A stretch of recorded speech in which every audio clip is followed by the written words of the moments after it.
오늘 우리에게 주시는 하나님의 말씀은 마태복음 4장 1절에서 11절까지의 말씀입니다. 말씀을 제가 봉독하겠습니다. 그때에 예수께서 성령에게 이끌리어 마귀에게 시험을 받으러 광야로 가사 40일을 밤낮으로 금식하신 후에 줄이신지라.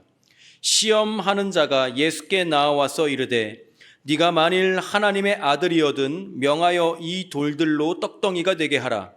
예수께서 대답하여 이르시되 기록되었으되 사람이 떡으로만 살 것이 아니요 하나님의 입으로부터 나오는 모든 말씀으로 살 것이라 하였느니라 하시니, 이에 마귀가 예수를 거룩한 성으로 데려다가 성전 꼭대기에 세우고 이르되 네가 만일 하나님의 아들이거든 뛰어내리라. 기록되었으되 그가 너를 위하여 그의 사자들을 명하시리니 그들이 손으로 너를 받들어 발이 돌에 부딪히지 않게 하리로다 하였느니라. 예수께서 이르시되 또 기록되었으되 주 너의 하나님을 시험하지 말라 하였느니라 하시니, 마귀가 또 그를 데리고 지극히 높은 산으로 가서 천하 만국과 그 영광을 보여 이르되 만일 내게 엎드려 경배하면 이 모든 것을 내게 주리라. 이에 예수께서 말씀하시되 사탄아 물러가라. 기록되었으되 주 너의 하나님께 경배하고 다만 그를 섬기라 하였느니라. 이에 마귀는 예수를 떠나고 천사들이 나와서 수종드니라. 아멘. 이 시간 김창현 담임 목사님께서 나오셔서 그 길을 가고 있는가 라는 제목으로 하나님의 말씀을 전해 주시겠습니다. 우리 주님의 은혜와 평강이 우리 예배하는 모든 성도들에게 충만하기를 다시 한번 주님의 이름으로 축원을 드립니다. 오늘 아까 우리 목사님 추가 광고해 주셨습니다마는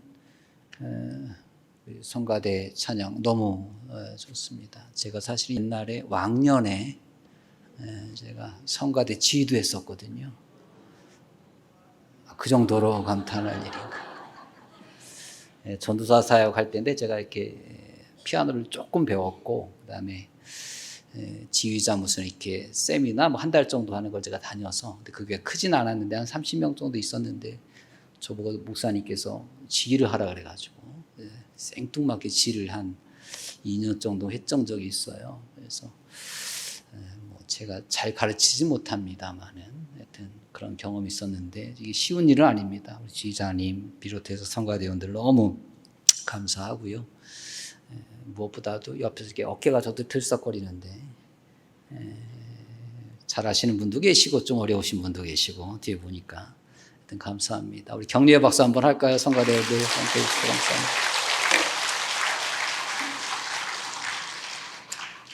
감사합니다. 나태주 시인의 유명한 시가 있습니다. 자세히 보아야 예쁘다, 오래 보아야 사랑스럽다 라고 하는 유명한 시가 있죠. 우리 좌우 앞뒤 계신 분들 늘 자세히 보셨죠? 여태까지? 오래 보셨지요? 당연히 예쁘고 당연히 사랑스러울 겁니다. 그래서 오늘은 이렇게 인사하겠습니다. 외모 때문에 사랑합니다. 우리 이렇게 인사합시다.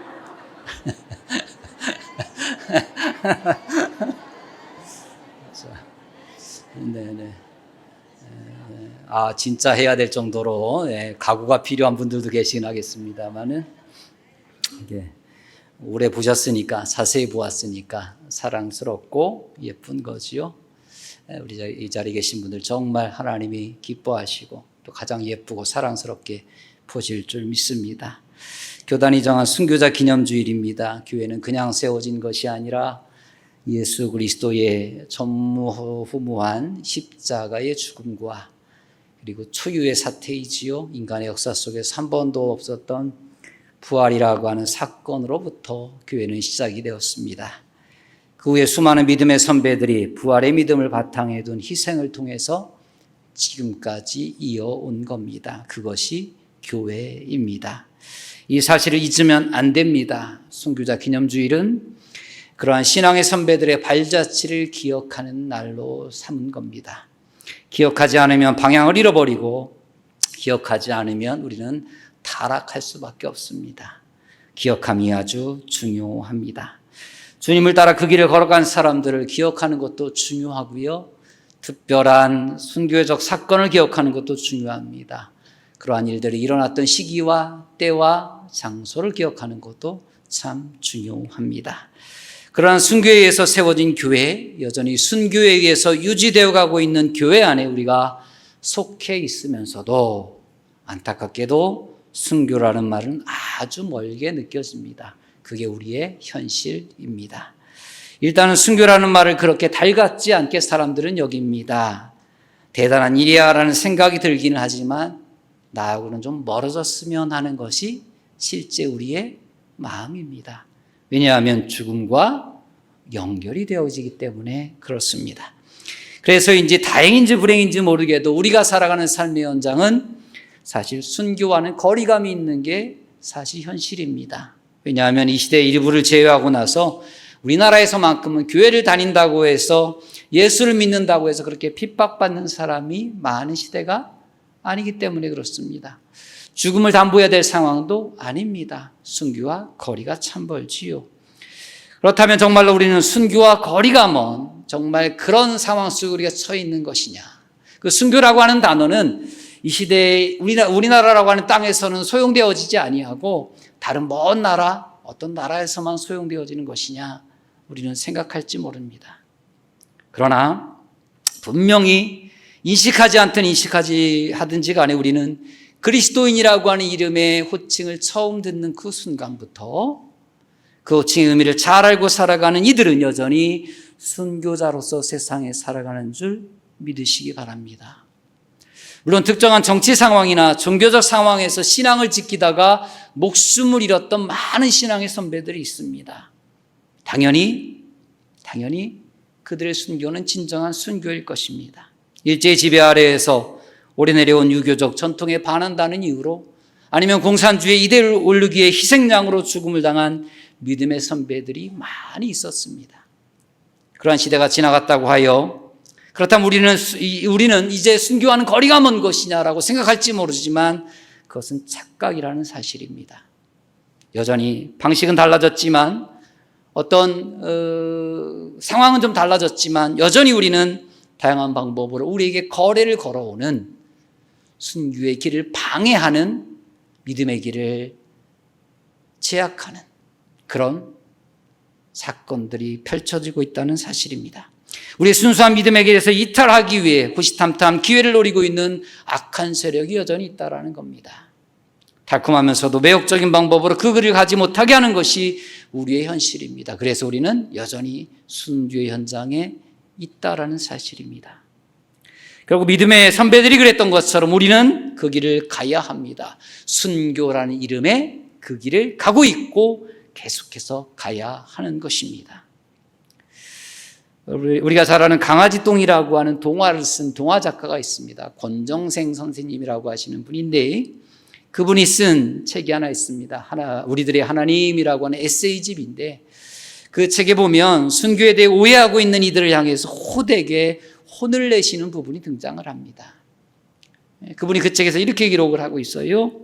어느 목사님이 설교 중에 자신의 마지막 소원은 복음을 전하다가 순교하는 것이라 했다. 무척 감동적인 말이다. 그런데 이 목사님은 덧붙여서 한다는 말이 지금은 신앙의 자유가 누구에게나 보장되어 있는 시대이기 때문에 순교를 하고 싶어도 할 수 없다고 했다. 그러면서 이 권정생 선생님이 아주 호되게 질타를 하십니다. 이 목사님은 눈이 먼 것이 아니라 아예 잠들어 꿈속에 살고 있는 것이다. 그런 얼빠진 눈으로 시대를 보고 사회를 보고 설교를 한다니 하늘이 울고 땅이 통곡할 일이다. 이렇게 말씀을 하십니다. 그게 무슨 말일까 여러분들 궁금하실지 모르겠습니다만은 선교라고 하는 것은 목숨을 잃는 것만을 이야기하지 않는 것입니다. 물론 목숨을 잃는다라고 하는 것은 신앙의 기조를 지키는 그것에 관해서는 순교의 절정이라고 이야기할 수 있겠습니다만 그것만이 순교는 아니라는 사실입니다. 하나님이 만드신 고귀한 존재들을 사망으로 끌고 내려가는 악이라는 흐름의 거센 물결의 흐름을 거슬러 올라가는 모든 과정이 순교라는 의미라는 것을 권정생 선생은 말하고 싶었던 겁니다. 잘못된 방향으로 흘러가는 세상 흐름의 반기를 들고 거슬러 올라가려고 애쓰는 모든 현장이 여전히 순교의 현장이라고 말하는 겁니다. 오늘 예수님의 시험은 잠깐의 테스트가 아닙니다. 예수님의 전체 삶을 축약한 내용이라고 여러분들 보시면 됩니다. 그리고 그를 그리스도로 고백하는 이들이 걸어가야 할 길이고 순교라는 이름의 길이 무엇인지를 분명히 들어주는 사건이, 보여주는 사건이 오늘 예수님의 시험의 사건입니다. 예수님은 세상의 흐름에 몸과 영혼을 맡기신 분이 아니라 격하게 그 세속적인 악의 흐름을 거슬러 올라가신 분입니다. 본문 1절의 말씀을 보겠습니다. 본문 1절에 이렇게 기록하고 있습니다. 그때 예수께서 성령에게 이끌려 마귀에게 시험을 받으러 광야로 가자. 성령님을, 예수님을 어디로 이끌어요? 광야로 이끄십니다. 광야라고 하는 것은 이스라엘 사람들에게 있어서는 하나님을 깊고 깊게 만났던 장소가 광야입니다. 세례요한이 우렁찬 목소리로 외침을 울렸던 곳이 광야입니다. 광야라고 하는 것은 시선을 둘 수 있는 곳이 그렇게 많지 않은 곳이 광야입니다. 그죠? 화려한 것이 없거든요. 볼만한 것이 없거든요. 시선을 둘 곳이 없다라는 것은 다르게 얘기하자면 자기 자신에게 초집중할 수 있는 현장이라는 겁니다. 자기 자신에게 초집중한다라는 얘기는 거꾸로 얘기하자면 이렇게 얘기할 수 있습니다. 하나님의 임재하심을 깊이 경험할 수 있는 곳이라는 뜻입니다. 광야는 그런 곳입니다. 예수님은 그곳에서 40일의 밤낮의 시간을 보냅니다. 성경은 금식하면서 보내셨다라고 이야기합니다. 아마도 제 생각에는 금식을 위한 금식은 아니셨을 겁니다. 집중하다 보니, 자기에게 집중하고 하나님의 임재에 집중하다 보니 먹는 것을 잊으셨을 겁니다. 우리 그런 경험 있잖아요. 무엇인가 극도로 집중하면 무엇도 잊어먹어요? 배고픔도 잊어버리고. 그지요? 시간이 가는 줄도 모르고 피곤한 줄도 모르는 게 우리의 삶의 모습이잖아요. 예수님도 광야에서 그렇게 보내신 거지요. 하나님께 집중하고 그 하나님을 통해서 자신을 들여다보는 재미에 흠뻑 빠지셨던 예수님이 40일의 시간을 광야에서 보내셨습니다. 이스라엘 백성들에게 40이라는 숫자는 참 의미 있고 가치 있고 매력 있는 시간이었습니다. 왜냐하면 이 40이라는 시간은, 40이라는 숫자는 이스라엘의 역사 속에서 끊임없이 뭔가를 이루기 위한 새로운 변혁의 시간이었기 때문에 그렇습니다. 모세의 일생을 우리가 보시면 잘 압니다. 모세라는 인물 역시 40일의 시간을 어디에서? 광야의 산에서 머무르지요. 출애굽기 24장 18절에 보면 이렇게 말씀하고 있습니다. 모세는 구름 속으로 들어가서 산 위에 올랐으며 모세가 40일 40야를 산에 있으니라. 자, 이 시간은 어떤 시간이었냐면 이스라엘 백성이 율법이라고 하는 삶의 새로운 틀, 원칙, 이것을 받는 시간이었습니다. 모세가 40일 산에서 있는 시간은 말입니다. 이스라엘 백성들이 애굽에서의 삶을 다 버리고 또한 새롭게 하나님의 약속의 땅에 들어가는 시간 역시 40년이라고 하는 시간을 광야에서 보냄으로 이루어집니다. 이 40년의 시간은 그냥 허송세월 세월이 아니라 사실 이스라엘 백성들은요, 애굽이라는 땅에서 400년이 넘는 시간 생활을 합니다. 여러분들 어느 땅에서 400년을 넘게 살았다는 것은요, 그것에 대한 삶의 패턴이 몸에 푹 젖었다는 겁니다. 그시죠? 아시죠? 아시잖아요. 우리 부산에서 몇 년 사셨나요? 뭐 다 각자 다르시겠죠. 저는 아직 한 달도 못 살았습니다.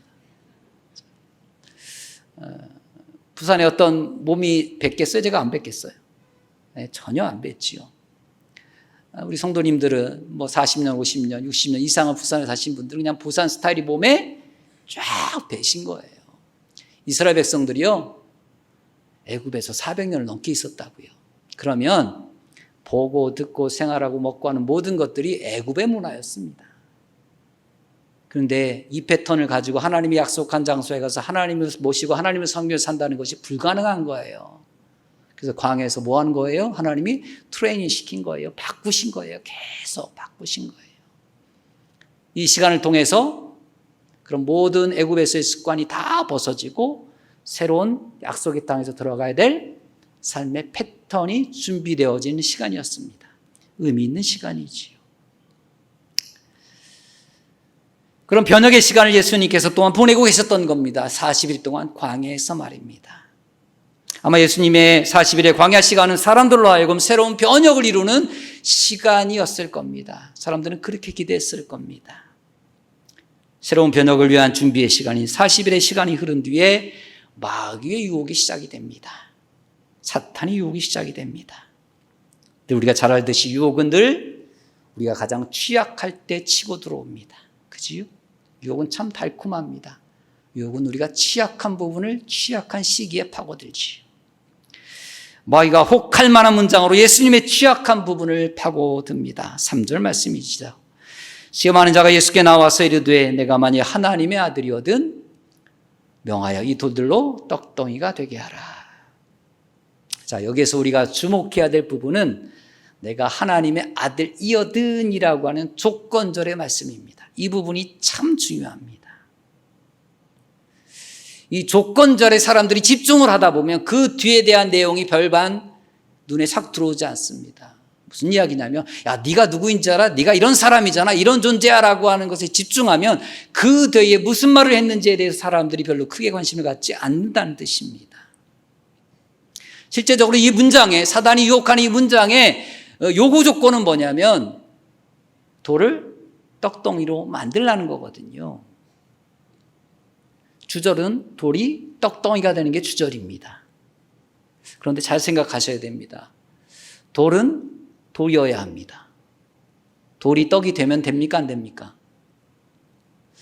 그렇게 되면 좋겠습니다만 안 되는 겁니다. 떡이 돌이 되어서도 안 됩니다. 떡은 떡이어야 하는 겁니다. 서로 둔갑해서는 안 되는 겁니다. 세상의 이치가 그렇고 하나님의 창조의 섭리가 그런 겁니다. 어쩌면 예수님의 40일의 시간 동안 예수님은 너무 배고프신 나머지 돌이 떡처럼 보였을 수도 있습니다. 우리 그런 경험 있잖아요. 너무나 배고프면 비슷한 모양만 있어도 뭐처럼 보여요? 먹을 것처럼 보이잖아. 비슷한 색깔만 있어도 먹을 것처럼 보이잖아요. 물론 매일 그렇다 그러면 문제가 있어요. 매일 그렇다 그러면 문제가 있는 거고. 자. 물론 뭐 돌과 떡의 구분이 명확치 않을 수도 있습니다. 아니 상황이 그러니까. 거기다가 사단은 교묘한 미끼를 하나 던진 거지요. 하나님의 아들이거든. 자, 네가 누군데 이런 거 할 수 있잖아 라고 하는 유혹의 미끼를 던진 겁니다. 그러나 예수님은 그 미끼를 물지 않으셨습니다. 오히려 이 교묘하게 던진 이 문장의 허점을 예수님께서는 파고드셔요. 그리고 이렇게 대답하십니다. 4절입니다. 예수께서 대답하여 이르시되 기록되었으되 사람이 떡으로만 살 것이 아니요 하나님의 입으로부터 나오는 모든 말씀으로 살 것이라 하였느니라 하시니 이 말씀은 먹는 것이 중요하지 않다는 말씀이 아니라 우리 인간은 먹는 거로만 사는 존재가 아닌 것을 알려주는 말씀이지요. 세상의 유혹은 여전합니다. 돌은 생명력이 없는 것이고 떡은 생명력이 있는 겁니다. 그죠? 차이는 극명합니다.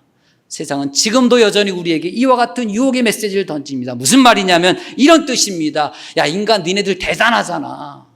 니네들이 능력이 얼마나 뛰어난데 니네들의 지식이 니네들이 하고 있는 여태까지 만들어낸 문명을 바라봐. 생명 없는 것, 생명 있는 것으로 만들 수 있잖아. 이게 우리에게 여전히 던지는 사탄의 유혹인 줄 여러분들 믿으시기 바랍니다. 그렇게 살아가고 있잖아요. 그렇게 세상이 변한 것처럼 보이잖아요. 생명 없는 돌이 생명 있는 떡처럼 만드는 것처럼 우리가 지금 그럴 수 있는 것처럼 살아가는 시대를 우리는 살아가잖아요. 정말 세상이 그렇게 된 것 같잖아요. 동일한 유혹을 저나 우리 성도들도 지금 받고 있는 겁니다. 근데 예수님은 그 길을 가지 않으셨지요. 어떻게 하셨어요? 아니 가겠다고 선언하시고 그 흐름을 역행하는 무슨 길? 순교의 길을 가신 줄 믿습니다. 두 번째 시험입니다. 성전 꼭대기에 세우지요. 여기에서도 역시 혹할 만한 조건절을 가지고 들어옵니다. 똑같이 그렇게 얘기합니다. 네가 하나님의 아들이거든이라고 이야기합니다. 성전 높은 곳으로 데리고 가지요. 뛰어내리라고 이야기합니다. 뛰어내리라고 이야기해요. 영성가인 헨리 나우엔이라고 하는 사람이 있습니다. 헨리 나우엔은 이 시험을 뭐라고 이렇게 정리했냐면 이목 집중의 시험이라는 말을 썼습니다. 이목 집중하는 시험. 자, 요즘 젊은 사람들의 최대 관심사, 제가 볼 땐 여러 가지가 있겠습니다만 저는 이러라고 생각을 해요. 인기라고 생각을 합니다. 그죠? 인기 얻으려고. SNS에서 사람들이 무모한 시도를 많이 하지 않습니까? 사람들의 이목을 집중시켜서 인기를 얻으려고 하는 시도이지요. 여전히 이 시험 역시 우리 가운데 유효하다라는 사실입니다. 예수님께서 이 시험을 만약에 그래 한번 그 시험에 넘어가셔가지고 그래 한번 해가지고 내가 성전에서 멋지게 쫙 떨어져가지고 멋지게 안착을 딱 했어요. 그러면 요즘 패턴으로 하려면 어떤 일이 벌어질까요? 박수가 막 나올 겁니다. 원더풀 브라보 막 나올 거고요. 환호성이 나올 거고요. 온라인상으로 얘기하자면 하트. 뭔지 아십니까? 좋아요. 왕클릭이 될 겁니다. 예. 그런 유혹이지요. 예수님은 이것과도 타협하지 않으시지요. 과감히 거절하십니다. 세상의 흐름에 역행하는 길을 선택하신 겁니다. 순교의 길을 가신 줄 믿으시기 바랍니다. 세 번째 시험이죠. 이 시험에는 앞에 두 번의 시험과는 다른 미끼를 사탄이 던집니다. 8절 한번 보시겠어요? 8절에 이렇게 얘기합니다. 마귀가 또 그를 데리고 지극히 높은 산으로 가서 천하만국과 그 영광을 보여라고 이야기합니다. 자, 첫 번째, 두 번째는 하나님의 아들이어든 말로 접근을 했는데 이제는 뭘로 접근을 해요? 시각적인 것으로 접근을 합니다. 천하만국을 다 보여준 거예요.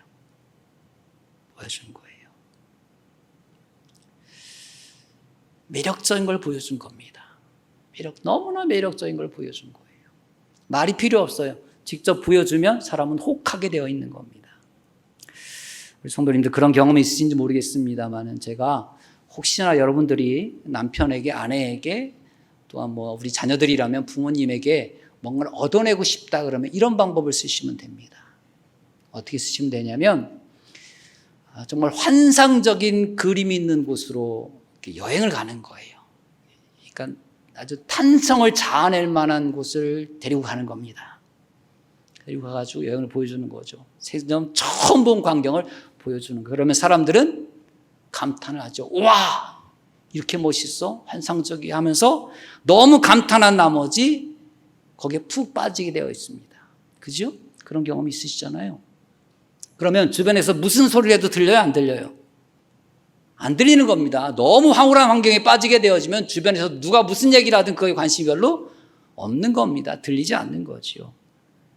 그때 기회를 잡는 겁니다. 여보 지금 거기에 푹 빠져 있어. 여보 내가 갖고 싶은 게 하나 있는데 사면 안 돼? 그때 던지는 거예요. 만약에 그런 환경이 아니면 어떻게 반응해요, 남자들이?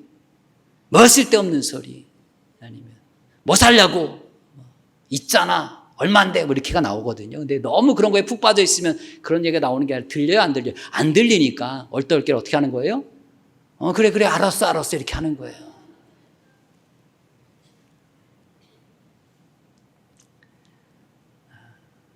지금 예수님의 세 번째 시험의 장면이 여러분들 그와 같은 장면과 유사하다고 보시면 됩니다.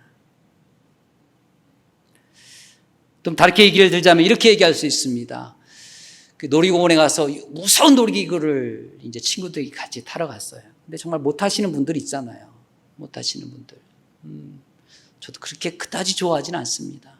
젊었을 땐 좋아했는데 갈수록 그런 게 이제 별로 불편해요. 힘들고. 한번 타고 나오면 하루 종일 힘들어가지고 안 되겠더라고요.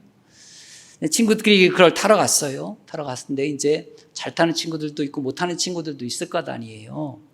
그러면 이제 잘 타는 친구들이 못 타는 친구를 태우고 싶어서 여러 가지 조건을 내겁니다. 그죠? 이렇게 얘기를 하잖아요, 보통. 야야야, 누구야 10,000원 줄게 같이 타자 이렇게 얘기합니다. 그러면 타요, 안 타요? 무서워 죽겠는데 10,000원 준대요. 타요, 안 타요? 안 탑니다.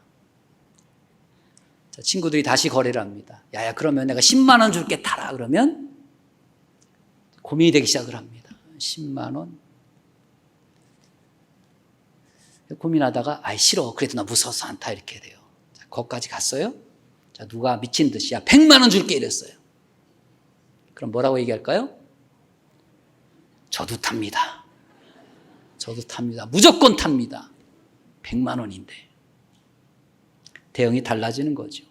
자, 10,000원일 때의 그 놀이기구에 대한 공포감과 100만 원일 때 그 놀이기구의 공포감은 달라지는 겁니다.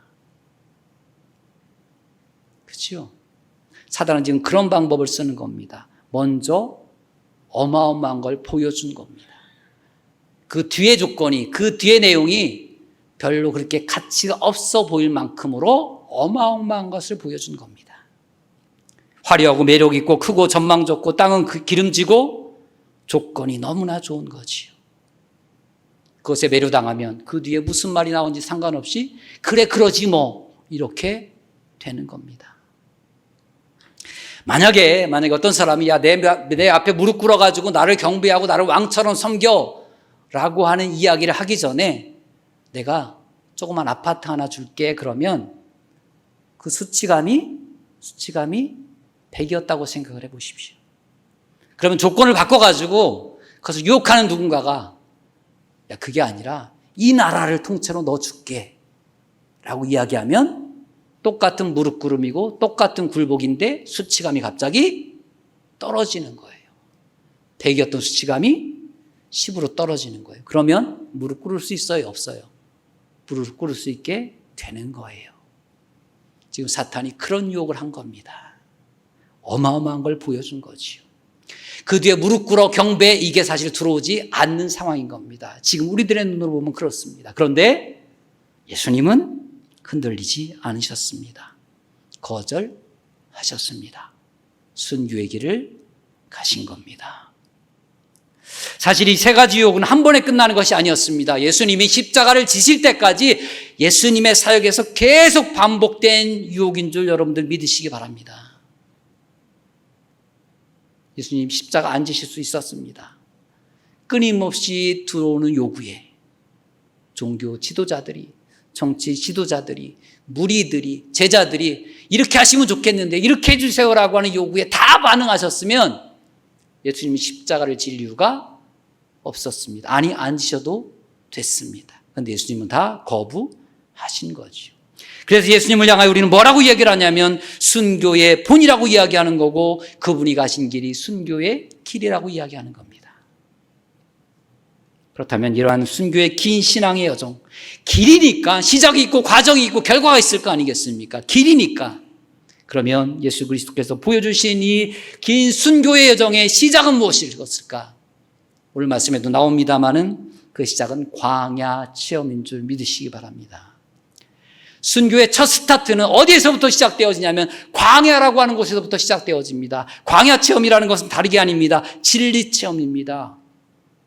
진리가 무엇인지 봐야, 들어야, 목숨을 걸 만큼 가치가 있는 것을 알아야 그 길을 가는 거지요.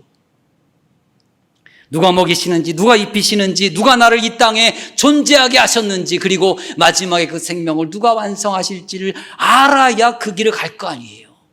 첫 시작은 뭐예요? 광야 체험입니다.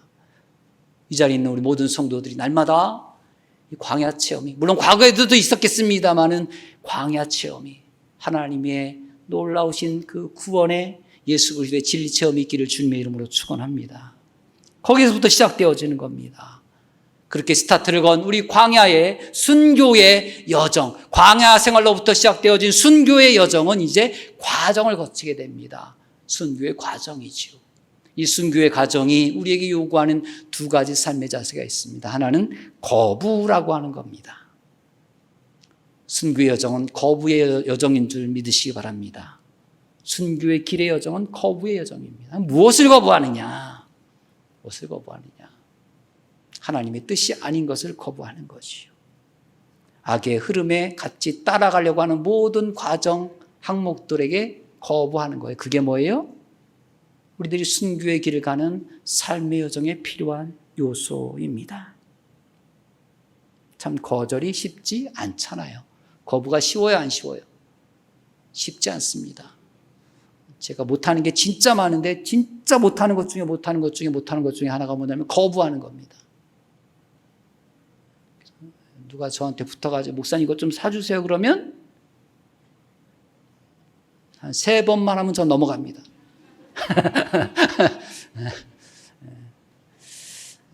그렇다고 너무 장사하려고 하지 마시고. 거부 잘 못해요. 자, 근데 진짜 거부가 어려운 것 중에 뭔가 아십니까? 그 조건이 너무나 좋으면 쉽지가 않아요. 여러분들 예수님이 3가지 시험을 그냥 그렇게 끝냈다라고 하니까 우리가 쉬운 것처럼 생각합니다만은 예수님에게 가지고 들어갔던 사탄의 조건은요, 어마어마한 거였어요. 그걸 거부한다는 건 정말 어려운 일이거든요. 예수님은 끊임없이 거부하셨습니다. 타협하지 않으셨지요. 결국 그 거부의 완성이 뭐였냐면 십자가였다라는 사실입니다. 우리가 잘 아는 신앙의 순교자들 역시 거부하셨기에 죽음을 당한 거잖아요. 거부하지 않았다면 야 그렇게만 해. 잠깐 그렇게 하고 다음에 하면 되지 않아라고 하는 그 유혹의 그 타협의 조건에 손을 잡았다면 목숨을 잃지 않았을 거예요. 많은 신앙의 순교자들의 선배들이 그랬잖아요. 거부 때문에 그렇게 된 거거든요. 또 하나 우리에게 요구되어지는 자세는 그 거부로 인한 손해입니다. 이 거부는 뭘 발생시켜요? 손해를 발생시킵니다. 결국 순교라는 길 위에서 우리가 감당해야 될 삶의 자세가 거부인데 그 거부라는 것을 통해서 우리에게 주어지는 또 하나의 삶의 자세 중에 모습 중에 하나 결과물은 뭐냐면 손해라는 겁니다. 인간적인 눈으로 보면 손해가 이만저만이 아니었거든요. 사실 많은 순교자들의 후손들이 참 어렵게들 사셨습니다. 사실 그렇잖아요. 우리 교단에도 순교자들 후손들이 많이 있습니다만은 물론 하나님 축복하셔서 다들 잘 사시는 가정들도 많이 있습니다만 사실은 되게 힘드셨거든요. 사모님들 아니면 그 자녀들 후손들이 사실 손해가 만만치 않았거든요. 예수님도 손해 보신 거잖아요. 사탄이 던져준 조건이 얼마나 대단했어요. 조금만 양보하고 조금만 뒤로 빠져가지고 그래 한번 손잡아보지 그랬으면 예수님 누릴 게 얼마나 많았을까요? 여러분 순교의 길을 가고 계신가요? 제가 묻고 싶습니다. 그 길을 가고 계신가요? 손해본다는 얘기를 했더니 할 말이 별로 없으신가 보네요. 저도 그렇습니다.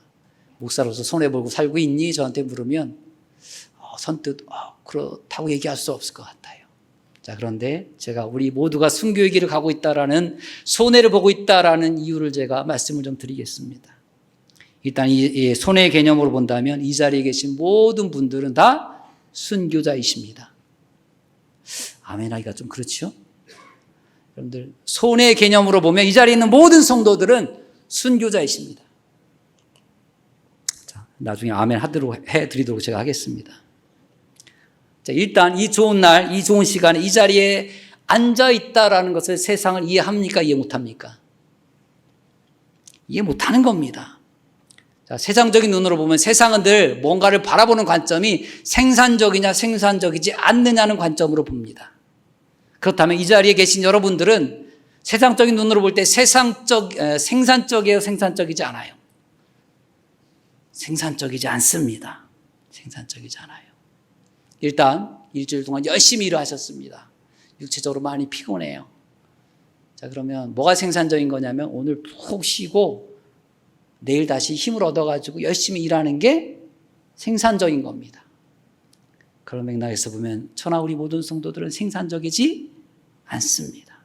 다르게 얘기할까요? 자, 가족이 생산적이어야 되면 어떻게 되냐면 사이가 서로 좋아야 될 거 아니에요. 아이들과도 관계도 좋아야 되고. 그러면 오늘 같은 날 어떻게 해야 되는 게 생산적이냐면 어제쯤 좋은 곳에 공간을 좀 마련해가지고 캠핑을 하든지 애들하고 1박 2일 여행을 가서 가족들과 좋은 시간을 보내는 거예요. 그게 가족의 관점으로 보면 생산적인 겁니다. 다르게 얘기를 할까요?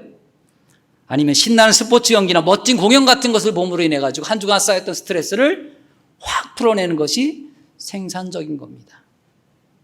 아니면 건강을 위해 운동을 하든지 아니라면 그 시간도 아까우니 조금이라도 돈이라도 벌어야지 더 벌어야지라고 해서 일을 하는 것이 더 생산적인 겁니다. 그런 맥락에서 보면 저나 우리 모든 성도들이 이 자리에 앉아있는 이유만으로 생산적이지 않습니다. 손해보는 거예요? 안 보는 거예요? 보는 겁니다. 순교의 길을 가는 거예요? 안 가는 거예요? 가는 겁니다. 목사님, 그 정도 갖고 순교라고 하기에는 그러신가요? 아니요. 그런 것들이 쌓여져서 결국 우리는 우리에게 주어진 십자가를 지는 줄 믿으시기 바랍니다. 저는 우리 성도님들은 여전히 순교의 길에 서 있습니다. 주님처럼 광야 경험이 있으시잖아요. 그러니까 이 자리에 앉아 계시잖아요. 그지요? 세상의 거리에 거부하셨잖아요. 손해보고 살아오셨고 지금 손해보고 살아가고 계시잖아요. 순교자이십니다. 사도 바울도요, 예수님이 가셨던 길이 얼마나 큰 손해였는지에 대해서 고린도전서에서 이렇게 말씀하고 있어요. 1장 23절의 말씀입니다. 우리는 십자가에 못 박힌 그리스도를 전하니 유대인에게는 거리끼는 것이요 이방인에게는 미련한 것이로되. 자, 사도 바울이 이야기하는 겁니다. 유대인들은 예수님의 십자가를 거리끼는 것이라고 이야기했고 이방인에게는 그들이 생각할 때에 미련한 것이로 생각한다는 거예요. 왜 거리끼는 것을 생각할까요? 손해보는 거니까. 손해보는 거 거리끼는 거잖아요. 그죠? 왜 미련한 것이라고 얘기를 했을까요? 생각을 했을까요? 손해보는 거니까 미련하다고 생각을 한 거지. 자, 결국 이런 과정을 통해서 우리는 순교의 길에 여전히 동참하고 있는 줄 믿으시기 바랍니다. 그러면 그런 손해보는 과정, 거부하는 과정을 통해서 우리에게 얻어지는 것이 무엇이냐? 순교의 길의 결말은 무엇이냐라고 했을 때에 명확히 말씀드리겠습니다. 사랑하는 우리 성도 여러분, 순교의 결말은 생명 얻음입니다. 순교의 결말입니다. 그러한 길을 걸어가는 최후에는 참 생명이 있습니다. 그러한 순교적 발걸음이 있었기에 누군가가 진리의 눈을 뜨고요, 누군가가 그 순교의 길에 동참하게 되는 겁니다. 생명의 길을 함께하는 거죠. 우리나라가 어려운 과거의 시기를 지내오면서도 생명 얻음을 경험할 수 있었던 이유가 무엇이었을까요? 이 나라가 어떤 나라인지도 모르면서 해외의 수많은 선교사들이 이 땅에 와서 순교의 길을 갔기에 자식이 죽고 아내가 죽고 자신이 목숨을 다하면서도 그 길을 감으로 인해 가지고 우리가 비로소 생명을 얻은 겁니다. 우리의 믿음의 선배들의 그런 헌신을 통해서 우리는 그것을 얻은 겁니다. 결국 순교의 길의 마지막의 결말은 생명 얻음입니다. 우리도 지금 여전히 그 길을 가고 있는 자들입니다. 그런데 이 길을 간다는 것이 결코 쉽지가 않습니다. 거부도 어렵고요, 손해보기도 어렵고요, 다 어려운 겁니다. 그런데 이 순교의 길에 완성할 수 있는 비결을 오늘 성경은 명확하게 이야기합니다. 왜 예수님이 시험을 이기고 끝까지 십자가 사명을 감당하고 모든 인류에게 생명 얻음의 능력을 주실 수 있었느냐? 오늘 본문의 말씀의 1절에 그 사실을 명확하게 이야기합니다. 예수님이 누구에게 이끌려 광야에 갔습니까? 성령에게 이끌려. 승리의 비결은 딴 거 아닙니다. 우리들의 능력과 우리들의 각오와 우리의 다짐으로가 아니라 성령의 이끌림으로 우리는 그 길을 사명을 완수할 수 있는 줄 믿으시기 바랍니다. 그 순교자들의 자녀들의 간증을 들어보셨는지 모르겠어요. 제가 들어봤던 간증 중에서는 우리가 잘 아는 주기철 목사님의 아들이었던 주광조 장로님이라는 분이 계셨습니다. 지금 소천하셨는데 그분이 자기 아버님에 대한 간증을 했던 것을 제가 참여해서 들은 적이 있습니다. 이렇게 이야기를 합니다. 한국교회 목사님들이 순교에 대한 이야기를 할 때 자기 아버님을 이렇게 인용해서 얘기한다는 겁니다. 주기철 목사님은 믿음에 강한 용사이시고 의지가 강하시고 하나님을 위해서라면 자기의 생명과 가정도 기꺼이 거부했던 믿음의 사람입니다. 이게 일반 목사님들이 자기 아버님에 대한 소개의 글이더라는 거예요. 근데 아들은 이렇게 이야기합니다. 그분들은 아버지에 대해서 너무나 모르시는 분들입니다. 오히려 나의 아버지는 너무나 인간적이고 평범한 분이셨습니다. 인정에도 너무나도 약하고 눈물도 너무나도 많은 분이셨습니다. 자신에게 닥치는 육신의 고문도 견디기 힘들어했던 분입니다. 그러면서 마지막 장면을 이렇게 회상합니다. 아버지가 네 번째로 잡혀가는 날이었다고 합니다. 그날 갑자기 일본 순사들이 아버지를 잡으러 집으로 들이닥치는데 그때 아버지가 뒤로 내빼고 쏜살같이 도망하셨다는 겁니다. 그리고는 더 이상 도망할 데가 없으니까 기둥을 안고 그대로 쓰러지신 채 마치 어린아이가 울듯이 엉엉 울면서 어린아이가 울듯이 공포에 사로잡힌 그 모습으로 엉엉 울면서 하나님 앞에 그렇게 기도를 하셨다는 거예요. 하나님, 더는 제가 육신의 고통을 이겨내지 못하겠습니다. 하나님의 나라로 저를 빨리 데려가 주십시오. 아들이 회상하는 아버지의 모습이었습니다. 사시나무 떨듯이 떨면서 잡혀가기 싫어서 도망하다가 기둥을 붙잡고 애절하게 울더라는 것입니다. 그러면서 그렇게 말씀하셨어요. 그 아들 된 장로님이 아버님의 순교는 아버님의 강단이 아니라 하나님의 은혜였고 성령의 이끌림이었다라고 말입니다. 우리의 의지와 힘, 지혜, 우리가 습득한 그 무엇으로도 그 길을 가기에는 버겁습니다. 아니, 불가능합니다.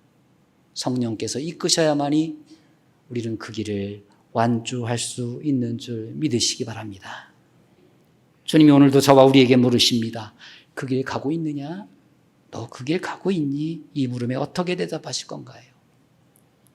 주님, 저 어려운데 힘든데 과감히 거부했어요. 그래, 그 길 가고 있구나. 저 손해보고 있잖아요. 그래, 너 그 길 가고 있어. 그런데 주님 왜 이렇게 행복한지 모르겠어요. 그래, 너 그 길 가고 있구나. 주님, 그런데 이 길 걸어가는데 상상하지 못했던 그 누군가가 같이 이 길을 걷고 있네요.